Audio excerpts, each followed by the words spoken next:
किसी ने बड़े कमाल की बात कही है कि लोगों का मुंह बंद करवाने से अच्छा है कि आप अपने कान बंद कर लो, जिंदगी बेहतर हो जाएगी। नमस्ते दोस्तों, मेरा नाम पॉजिटिव पवन। आज मैं आपको एक ऐसी जबरदस्त कहानी सुनाने जा रहा हूं जिससे आपके दिमाग के ढक्कन पूरी तरह खुल जाएंगे। ध्यान से सुनिएगा यह छोटी सी कहानी। एक दुकानदार था दोस्तों, उसकी अगरबत्ती की दुकान थी। बहुत बढ़िया उसकी दुकान चल रही थी। वह दुकानदार भी बहुत अच्छा था, भोला था, कस्टमर से उसके संबंध भी बहुत अच्छे थे। तो उसकी दुकानों में उसके व्यवहार के कारण दुकानों में तांता लगा रहता था। और उसकी दुकान के बाहर एक बोर्ड लगा हुआ था कि हमारे यहाँ सुगंधित अगरबत्तियां मिलती हैं। एक दिन एक ग्राहक आया। दोस्तों ध्यान से सुनिएगा कि इस ग्राहक ने ऐसा क्या कहा और दुकानदार ने ऐसा क्या सुना जिससे उसकी पूरी जिंदगी बदल जाती है। वह ग्राहक आया। उस ग्राहक ने कहा कि भाई, आपने दुकान के बाहर लिख के रखा है कि हमारे यहाँ सुगंधित अगरबत्तियां मिलती हैं, तो दुनिया के कोई कोनों में बदबूदार अगरबत्तियां कहाँ मिलती हैं? अगरबत्तियां तो सुगंधित ही होती हैं, वह कभी बदबूदार या दुर्गंध वाली नहीं होती हैं। तो आप यह सुगंधित शब्द हटा दीजिए। व्यापारी बहुत भोला भाला था, उसे लगा कि बात तो सही कह रहा है। उसने प्रिंटर को बुलाया और उसमें से सुगंधित जो है वह शब्द हटा दिया। अब उसकी दुकान पे लिखा हुआ था हमारे यहाँ अगरबत्तियां मिलती हैं। 20-25 दिन बाद एक और ग्राहक आया। उस ग्राहक ने कहा कि भाई, आपने लिखा है कि हमारे यहाँ अगरबत्तियां मिलती हैं, तो आपके यहाँ ही तो अगरबत्तियां मिलेगी ना। हम आपकी दुकान में आ रहे हैं तो आपके यहाँ ही मिलेगी। आपने बेफिजूल के वह हमारे यहाँ लिखा के रखा है, उसे हटा दीजिए। फिर से दुकानदार ने प्रिंटर को बुलाया और हमारे यहाँ को हटा दिया। अब बचा कि अगरबत्तियां मिलती हैं। 20-25 दिन बाद फिर एक ग्राहक आया।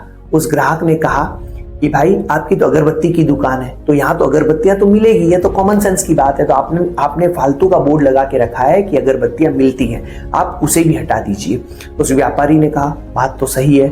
उसने उसकी बात सुनी और फिर से प्रिंटर को बुलाया और अगरबत्तियां मिलती हैं पूरा पुतवा दिया। अब उसकी दुकान में कोई बोर्ड नहीं लगा हुआ था। धीरे धीरे उसका धंधा मंदा पड़ता गया। वह चिंतित होने लगा।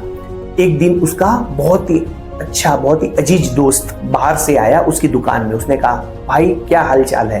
तेरी अगरबत्ती अभी भी वैसी ही बिक रही है जैसी बिका करती थी? तो उसने कहा, नहीं दोस्त, मेरी अगरबत्ती का जो धंधा है वह बहुत ही मंदा पड़ गया है। तो उस दोस्त ने पूछा, क्यों भाई? तेरी दुकान तो बहुत अच्छी चल रही थी, फिर क्या हुआ कि तेरा धंधा मंदा पड़ गया? उसने कहा कि भाई, बाहर जो था वह बोर्ड लगा के रखा था कि हमारे यहाँ सुगंधित अगरबत्तियां मिलती हैं। तो उस दोस्त ने बाहर निकला और देखा कि हाँ भाई, तुमने तो बोर्ड लगाया था, वह बोर्ड कहाँ गया? तो उसने कहा कि धीरे धीरे मैंने कस्टमर की सुनते गया, ग्राहकों की सुनते गया और उस बोर्ड को मैंने हटा दिया। अब यहाँ पर कोई बोर्ड नहीं लगा हुआ है। तो उस दोस्त ने उस व्यापारी से कहा कि भाई, लोग आते हैं, हमें सुनाते हैं, हमें बहुत ज्ञान देते हैं, लेकिन उस ज्ञान में से हमें क्या लेना, यह हमें आना चाहिए। तुमने जो यह हटा दिया है ना, यह बहुत ही गलत किया है। तुम फिर से वहां पर लिख दो कि हमारे यहाँ सुगंधित अगरबत्तियां मिलती हैं, बोर्ड लगा, और फिर देखना कि तुम्हारा धंधा फिर से चल उठेगा।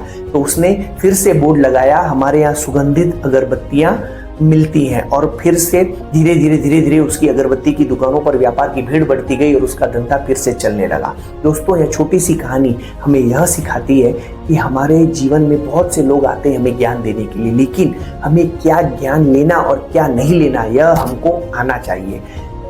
जीवन में जो बातें हमारे काम आती है और जो हमारी जिंदगी को बेहतर बनाती हैं, वही बातों को हमें सुनना चाहिए। बाकी बातों को हमें एक कान से सुनकर दूसरे कान पे निकाल देना चाहिए। और इसी तरह अगर लोगों की हर बातों को अगर आप सुनते रहेंगे तो आपकी जो जीवन की नैया है वह पटरी से उतर जाएगी।